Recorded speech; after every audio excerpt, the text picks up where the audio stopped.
ഞാനൊരു സാൻഡ്വിച്ച് എന്ന് പറഞ്ഞാണ് തുടങ്ങിയത്. പക്ഷെ കഴിച്ചു വന്നപ്പോൾ എനിക്കൊരു ഷവർമേന്റെ ഒക്കെ ഒരു ടേസ്റ്റ് അടിച്ചു കേട്ടോ. അതുകൊണ്ടാണ് ഞാൻ ഇതിന് ബ്രെഡ് ഷവർമ എന്ന് പേരിട്ടത്. ചിക്കൻ വാങ്ങിയപ്പോൾ അതിൽ ബോൺലെസ് കുറച്ച് പീസ് എടുത്തിട്ട് ഞാൻ ഫ്രൈ ചെയ്തെടുത്തു. മുളകുപൊടി, മഞ്ഞൾപ്പൊടി, ചിക്കൻ മസാല, ഉപ്പ് ഇതൊക്കെ ഇട്ടിട്ടാണ് ഞാൻ ഫ്രൈ ചെയ്തെടുത്തത്. ഇതിനകത്തേക്ക് ഞാൻ മയോണൈസ് ഇടുന്നുള്ളത് കൊണ്ട് തന്നെ ഞാൻ കുറച്ച് എരിവ് അധികം ഇട്ടിട്ടാട്ടോ ഫ്രൈ ചെയ്തെടുത്തത്. മയോണൈസ് ഹോം മെയ്ഡ് ആട്ടോ. ഞാൻ കഴിഞ്ഞ വീഡിയോയിൽ എങ്ങനെയാണ് ഉണ്ടാക്കാറെന്ന് കൊടുത്തിട്ടുണ്ടത്. എന്നിട്ട് ഈ പിച്ചിട്ട് ചിക്കനിൽ നമ്മൾ മയോണൈസ് ഇട്ടിട്ട് നല്ലോണം മിക്സ് ചെയ്തെടുത്തിട്ടോ. ഒരു മുട്ട കൊണ്ടാണ് മയോണൈസ് ഉണ്ടാക്കിയത്.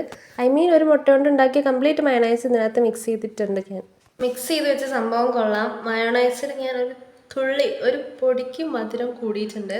ഇപ്പോൾ ഒരു ടൊമാറ്റോ സോസൊക്കെ മിക്സ് ചെയ്യുമ്പോൾ നമുക്കൊരു മധുരം കിട്ടില്ലേ, ആ ഒരു ഫ്ലേവറിലൊക്കെ എടുത്തിട്ടുണ്ട്. ഹണി ഫ്ലേവറൊക്കെ നമ്മൾ കഴിക്കാറില്ലേ, അതുപോലൊരു സ്വീറ്റ് ഫ്ലേവറാണ് ഇപ്പോൾ അതിനുള്ളത്. പിന്നെ കുറച്ച് സ്പൈസും കാര്യങ്ങളൊക്കെ. ആ ഒരു സ്വീറ്റ് ഫ്ലേവർ ഞാൻ എക്സ്പെക്ട് ചെയ്തില്ല. ബട്ട് ഇപ്പം ടേസ്റ്റ് ഉണ്ടാവും തന്നെ എനിക്ക് തോന്നുന്നത്. അങ്ങനെ ഞാൻ ബ്രെഡൊക്കെ ടോസ്റ്റ് ചെയ്തെടുത്തുട്ടാ. 2 സെറ്റ് ബ്രെഡിലേക്ക് തേക്കാനുള്ള ഫില്ലിങ്സ് ഒക്കെ ഉണ്ട്. ബാക്കിയുള്ള ബ്രെഡൊക്കെ തന്നെ കഴിക്കാനാട്ടോ.